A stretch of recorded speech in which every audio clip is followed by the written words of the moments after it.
It all starts on a regular Tuesday. You are driving home, stuck in traffic, your head filled with small problems, bills to pay, deadlines at work, unanswered messages. But then, you look out the car window, and the first thing you notice isn't the traffic, nor the city lights. It's the moon. It's there, in its usual spot, but something feels wrong. It looks brighter, sharper. Maybe it's just the atmosphere, you think. A supermoon. You snap a picture, post it on social media, and go to sleep. But the next morning, you wake up to the sound of sirens. Not one or two. The entire city is screaming. It is not an optical illusion.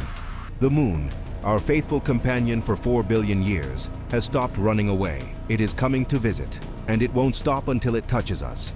The question is no longer if the world will end. The question now is, how much time do you have left? And what happens when the heaviest object in the night sky decides to fall on your head? Welcome to the most terrifying scenario in modern physics. What if the moon collided with Earth? In the first few days, the panic is purely psychological. Comparing the impact zone with the continental United States, the scale is unprecedented. The moon grows in the sky night after night, shifting from the size of a coin to the size of a dinner plate. It is beautiful, in a morbid way. The nights are no longer dark. The moonlight becomes so intense that you can read a book in your backyard at midnight without turning on a light. The shadows of the trees are harsh, black and sharp, drawn on the ground like fresh ink. But the beauty is short-lived. The moon's first weapon isn't the impact, it is gravity. The moon is the conductor of our oceans. It pulls the tides. As it gets closer, cutting the distance in half, the gravitational force doesn't just double, it quadruples. Do you live on the coast? If so, you are already out of time. The news shows cities like New York, Rio de Janeiro, Tokyo, and London being evacuated in a rush. But this is not a common flood. The tide rises and simply never goes down. The sea level pushes kilometers inland, turning skyscrapers into isolated concrete islands. The boardwalk where you used to walk is now 30 meters deep under dark, churning water. Ports are destroyed. The global economy collapses instantly. But the worst is happening inside the Earth. Our planet is not solid. It is a ball of flexible rock with a liquid filling. With the extra pull from the moon, the Earth's crust begins to stretch. You can feel it. The ground beneath your feet vibrates constantly. These aren't violent earthquakes yet. Volcanoes that have been dormant for centuries begin to wake up, spewing columns of gray ash that obscure the sun during the day. The air begins to smell of sulfur and ash. And the moon keeps growing. Now it occupies a third of the sky. You can see the craters, the valleys, and the lunar mountains with your naked eye, without a telescope. It feels like a gigantic stone ceiling is slowly descending upon the world, suffocating the horizon. Weeks go by. The moon is now only 70,000 kilometers away. For reference, that is 5 times closer than normal. This is where reality as you know it breaks down. The moon's gravity begins to compete with Earth's gravity. Imagine you are walking down the street looking for supplies. Suddenly you feel strange, light. A step that would normally take you half a meter forward now launches you 2 meters into the air in a slow leap. It seems fun at first, until you see the cars. Parked vehicles begin to lose traction. A heavy truck floats lightly. The atmosphere begins to be sucked up. The air becomes thin in higher altitudes, making it hard to breathe. Birds try to fly but are pulled upward by chaotic air currents. And then, the reverse rains begin. In certain regions, when the moon passes directly overhead, the water in lakes and pools no longer stays on the ground. It forms floating globules, giant bubbles of water that rise toward the sky, as if gravity had been switched off. It is a surreal and terrifying spectacle. Fish float inside these bubbles, confused, ascending toward space. The real terror comes from sound and light. With the moon so close, the magnetic interaction between the two celestial bodies creates auroras all over the planet, even at the equator.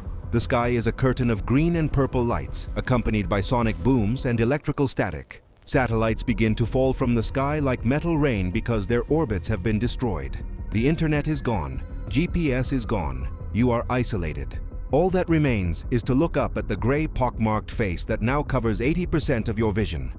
The man in the moon has never looked so furious. At this point, many think the impact is inevitable, that the moon will hit Earth like a billiard ball, crushing everything in an instant. But physics has one final surprise. A surprise called the Roche limit.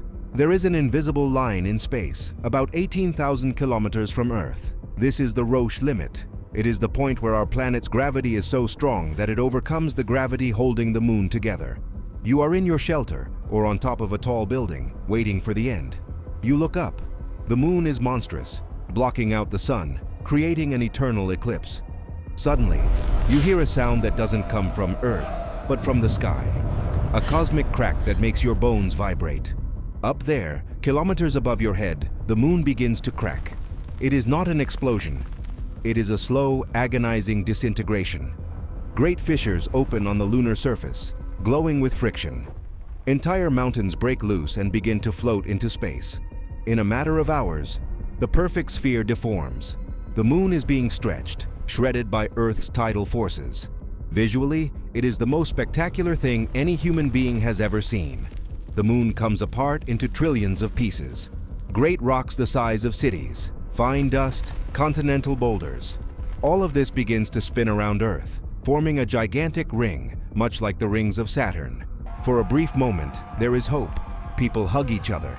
It didn't hit us, you think? It broke apart first. But hope is a cruel lie. The moon didn't hit us whole, but now we have billions of shotguns aimed at Earth.